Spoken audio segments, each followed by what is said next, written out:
Good morning, everybody. Jim Feist in Las Vegas and Joe Mac in New York. Good morning, Joe. Good morning, Jim. Ready for a big weekend here at college football. So I'm ready to rock and roll with the college kids and see what we do with the Jim Hurley Network. This is the last time for a long time that we're not going to have any pro football to talk about coming up on a Sunday or Monday. But we do have a game coming up on Thursday with Green Bay going to the Chicago Bears. So for today, we do have a boatload of college games. We got a little bit on Sunday and Monday too. So what's on your mind today, Joe? Well, we talked about it the other day, Jim. A lot of games here that you've got the big double-digit spreads. Let's face it, a lot of power conference teams kind of use this as a little appetizer. They play, small-level teams, whatever. They let those teams have a payday, and then, they usually beat on them 52-20 or something like that. But you know what? I was writing it the other day and telling people here with the Jim Hurley Network, and we've been around since 1985, and we've seen it all. You and I over the years have seen it all, Jim. And I wrote in a column this week, I said, guaranteed we're going to see at least a couple of double-digit dogs win. It always happens. I mean, you might look through and maybe when the weekend ends, the favorites win 60%. Who knows? Usually it balances out. But I basically guaranteed in the column, you know what, we're going to see double-digit dogs win. It happened, and boom, it didn't take long because it happened last night with the Purdue-Nevada game, when Nevada came storming back, kicked a long field goal to win it, 34-31. They were taking 10.5 or 11 points, depending on where you were. And that's kind of my warning out there. I mean, we're going to definitely have some big winners today. The question is, what double-digit dogs are going to sneak up here and have a snack attack against the bigger guys? And it could be Toledo taking 11.5 at Kentucky. There's a couple of teams out there that I really think have to be a little worried. So, to me, the theme of it is, if you're a big-time team, I mean, Purdue is a Big Ten team, and let's face it, I'm not saying their season is sunk by last night, but that result, I mean, that can really spoil the season, and there's going to be a couple other ones out there. All we want folks to do is realize we're going to give you out a handful of games. We're probably going to have a double-digit dog or two along the way. All they have to do is call us toll-free, Jim, at 1-800-323-4453.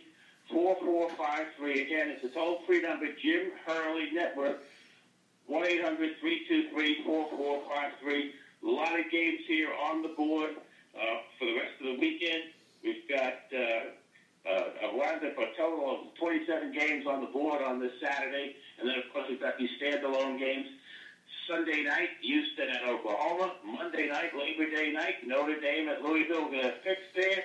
Sides, totals, the whole thing. 1-800-323-4453. Or you can get them online, www.jimhurley.com. Okay, that sounds great, Joe. And you guys have been around for a quarter of a century and doing quite well. My plays are also available there, so you can look for me there as well. We have a big card going on today, and you talked about these double-digit dogs maybe winning. But you just look at one game here. You've got Georgia Southern playing at LSU. Now, 26, 27-point favorite LSU. Why would anybody think that the other side might possibly win?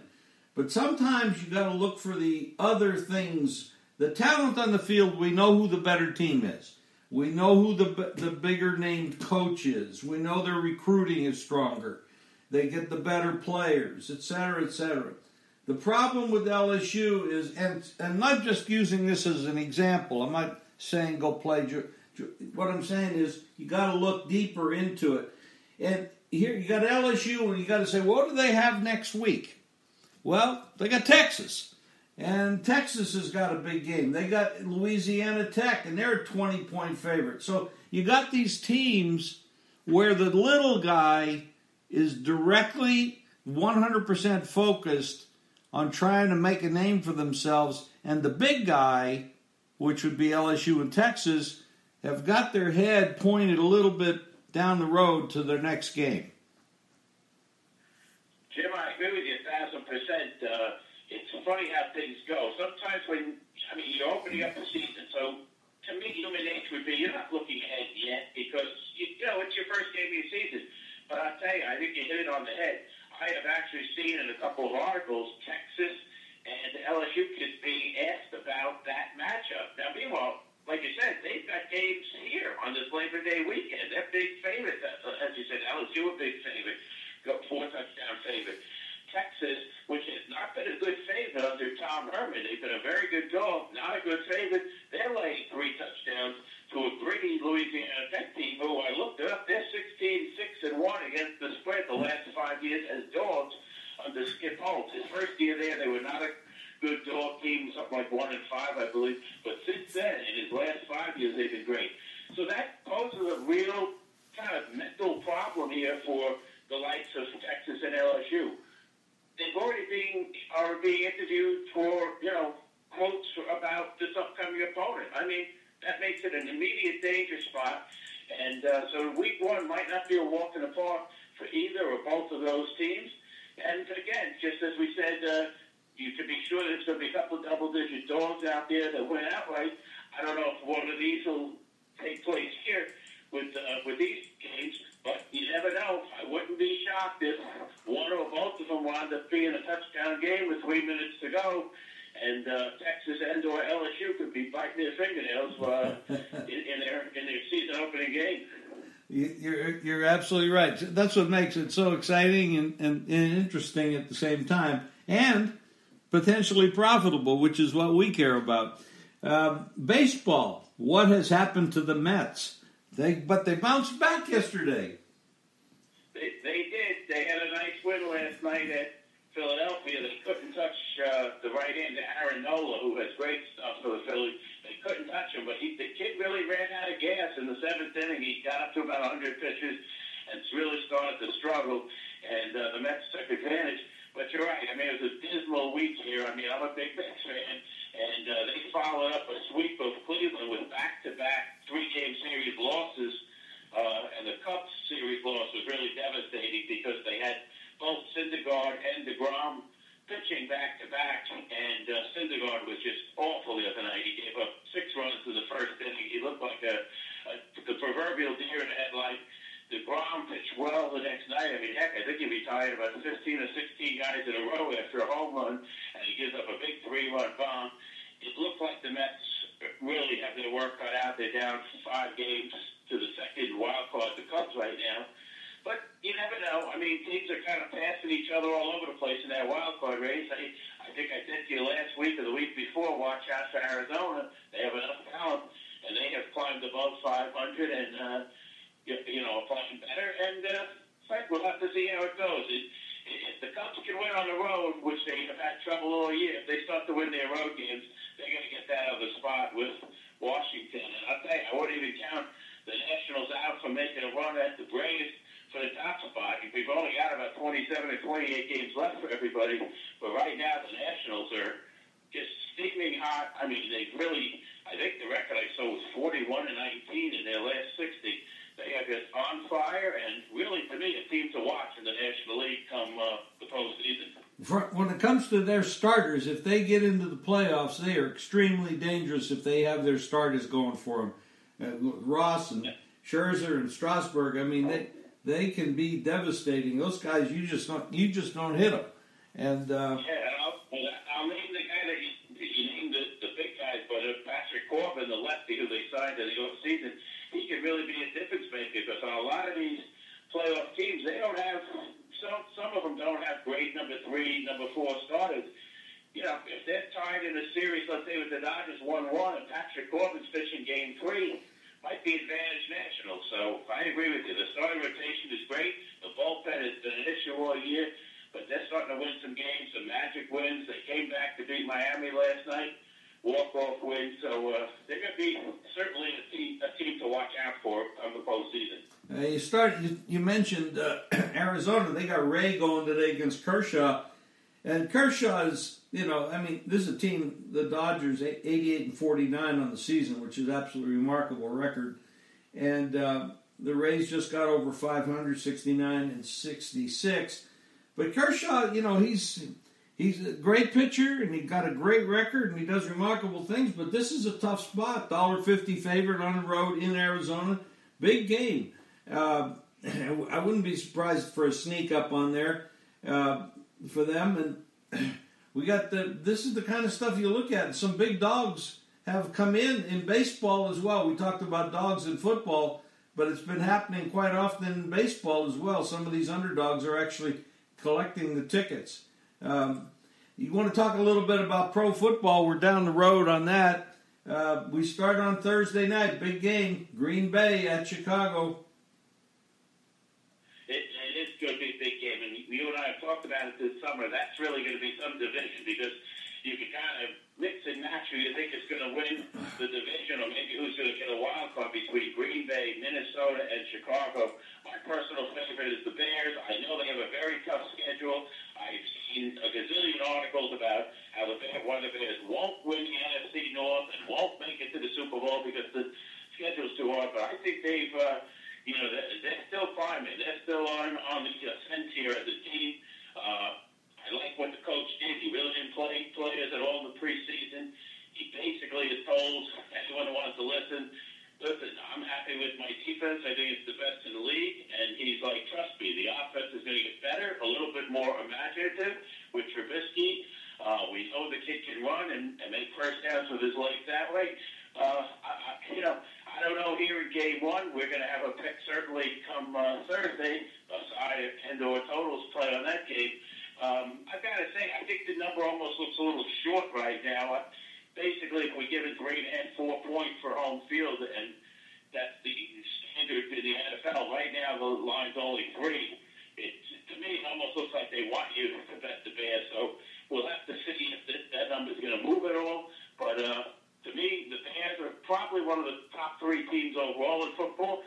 The Packers, you know what? We've got to see what they're all about. Obviously, we know Aaron Rodgers is there. So much is being made of the communication between him and the first-year head coach. I think way too much is being made. I think Rodgers is going to be able to have freedom at the line of scrimmage to do what he wants. But, we've got to see what the Packers are about. Do they have a little bit better balance this year offensively? Are they going to be a team that can make some defensive stands over the years? That's really what's knocked them back. I mean, you and I have talked about it in the past, Jim, for a team, and I know neither of us are big Mike McCarthy fans, and not to kick the guy when he's down, but, for a team that had the talent they had over like a 10-year span, to win 1 Super Bowl, and really, how unlikely was it to have to win 3 road games to get to that Super Bowl, 3 playoff road games? To me, that's, the Packers should have done more. I thought the same thing way back when in the Brett Favre era. I always thought that Packer team should have won 2, 3 Super Bowls. They wound up with 1. I feel the same way with the Aaron Rodgers Green Bay team. I don't know if the window shuts when Aaron Rodgers leaves, but the Packers, for their own sake, they better find a way to get in the playoffs here, or else there's going to be some more big changes up there. Well, Aaron Rodgers is starting to, he's starting to age, and he has had injuries, and as you age, it's not going to get any better. So they have to, if they got anything, they're going to have to show it real soon. If you talk about the line, the Bears, they have a better roster. They have the running game and the defense, but and they got a more proven coach, because we really don't know much about this fella as a head coach. But if you took Aaron Rodgers and made him the Chicago quarterback and Trubisky the Green Bay quarterback, this game would probably be 6.5 or 7. I'm sure you're right. I'm sure you're right about it. And it's funny, last year the line was 6.5 or 7, and the Packers came way back to win 24-23. They did not cover the number. It was a game played in Lambeau Field. I'm sure the audience remembers the Sunday night game, and the Bears were such the superior team for, I'd say, about 3/4 of that game. And Khalil Mack was like a sack machine in his first game as a Bear, and then all of a sudden Rodgers worked so much magic. I mean, it was really, for the highlight reels for Aaron Rodgers' career. I mean, a big comeback, beat the Bears. I know a lot's been said about that game. You hear all these Bears players, they remember it. It really kind of put a stain on their record right from the start. But, hey, now, to me, and we've talked it, if you're in the NFC North, and maybe this holds for every division, but especially that division, if you want to win the division, you want to be, let's say, one of the top 2 seeds and get a first-round bye from the playoffs, you better pretty much dominate the division itself. So if you're the Bears, you absolutely have to win a home game against the Packers. And to me, you've got to go like 5-1 in that division, which is not easy. It basically means you've got to sweep either the Vikings or the Packers. So they're going to have their work cut out for them. I happen to think they're going to be really solid. I think they've got more athleticism on the offensive side. But let's see what happens. If they wind up having a double-digit lead in this game, God forbid they blow it like they did in Week 1 last year, because the Chicago media really took them to task after that one. And like I said, it kind of spoiled the season at the start. When you think about it, the Bears bookended what was really a great season with that terrible loss to the Packers in Week 1, and then just an awful playoff loss to the Eagles on that missed double-doink field goal try. So we'll see if the football gods or the gambling gods are on the Bears' side here in Week 1. What do you make of the Indianapolis Colts now that Jacoby Brissett is the quarterback, and a big shock to the football world with the retirement? Well, I'm hearing more information, or we're hearing it publicly, that they knew that Andrew Luck was going to retire about 10 days before it leaked out there on that last Saturday night. If that's the case, you wonder how much they were scouring through to see if they could get themselves another quarterback. Now, Brissett's, everyone seems to like him. He did a decent job as a game manager for them a couple of years back when Luck missed that whole season. But you're not going to win anything big with Jacoby Brissett. I mean, let's face it, he's a backup quarterback in this league, and we've seen the effect of the numbers. I mean, their season opening game against the Chargers went from 3.5 or 4 to 7 points. Their win totals for the year came crashing down. The Colts, to me, should have just had a better handle on this whole thing. I mean, they talked about Luck not practicing more than 2 or 3 times this summer. If they had an inkling that he wasn't going to be around, they had to do something. Maybe they did. Maybe they turned over every rock to see if they could make some kind of move. Obviously, nobody's going to trade their number 1 quarterback in the summertime. But I don't know. I just feel like this team is unprepared. And as we've discussed in the past, when Luck, has been healthy or relatively healthy, he's had no offensive line in front of him. And now, their offensive line has greatly improved to the point that most people think it's one of the top 5 or 6 O-lines in the league. And what happens? I mean, now they have a quarterback that really could have been a legendary quarterback, 7 years in the league, who played great, and he's not on your side anymore. He's too banged up. He doesn't want to say. I don't blame him. All this criticism against him.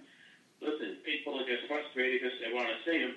But the Colts, to me, look a little unprepared going into the season. They should have had a little better idea going through the months of, say, May, June, and July, what was going on with their star quarterback.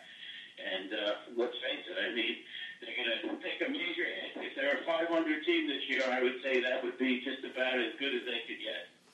Well, I'm going to make a prediction.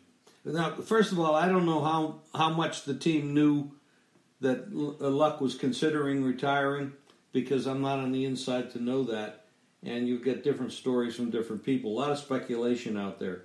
But Brissett, when he was on the team with Brady and Garoppolo, and Brissett were there in New England, they thought a lot about this guy. Really hasn't had all that much work with the first anywhere. He was never considered, because there was always a Brady or a Luck in front of him. So when he did play, he was capable. He took leads into the fourth quarter several times. He played well. I give them a little bit more credit because I happen to like the head coach. I like their offensive line, and I'm a guy that really focuses on offensive lines. I really feel that if you have an offensive line, the world is your oyster, and you can do a lot. And it helps your running back, it helps your quarterback, it keeps their defense on the sidelines to get rest. I mean, there's a lot of positives, that for that unit, and they do have a solid offensive line. I think Brissett's going to be fine. I think the marketplace overreacted when the game went down. When the win total went down to 6.5, I pounded it over, and now we're looking at 7.5, and in some places even 8. That's a league, and see, when you look at this division, here's the problem. I don't have a lot of. I'm not very confident with Houston, Jacksonville, or Tennessee. I think they're all marginal clubs.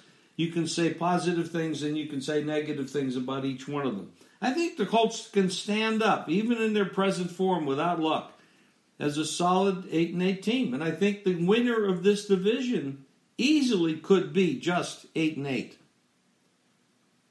It's possible. I don't mean to talk down Brissett. I think he's a decent quarterback, but overall, if you're asking me to rate the top 32 quarterbacks in the league, in terms of who starts for every team, I have to admit, I'm putting him in the 24, 25, 26 category. I'm not putting him in the top 15. I'll tell you what, I think they're going to be a very dangerous team early in the season when they have a bit of a chip on their shoulder, when they really got to show they can come together and bond as a team without luck.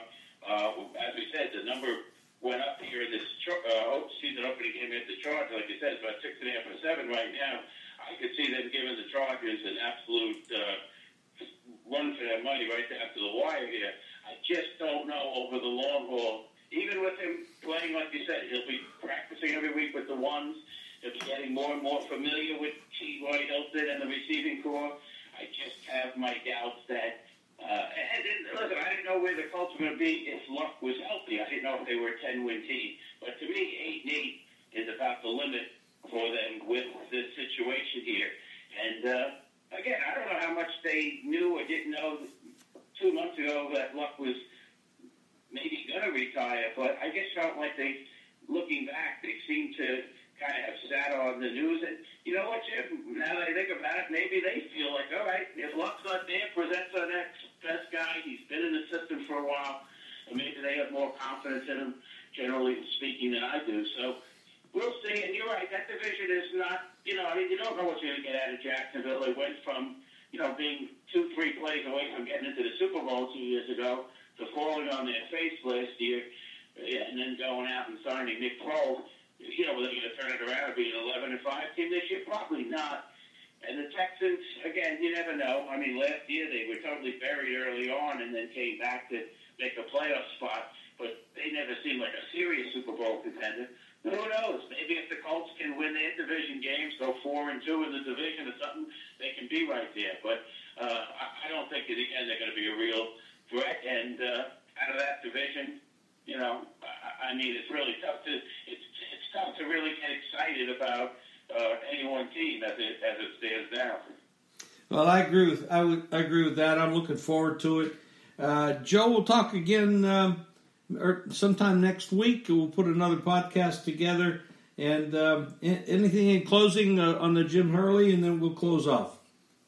Well, again, we're going to wind up having a big weekend here, college football, folks. All you got to do, check us out. Toll free, 1-800-323-4453, 1-800-323-4453, or go to jimhurley.com.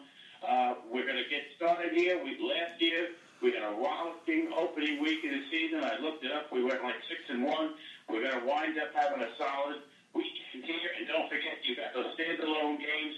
Sunday night, Houston, Oklahoma, big number on both sides here. 23 and a half, and a total that's dangling right around 80. And then you've got Notre Dame, a 3-touchdown favorite, and rebuilding Louisville. It might be a little surprise to be thrown out there. So give us a call. The Jim Hurley Network, 1-800-323-4453. That's great, Joe. Thank you very much.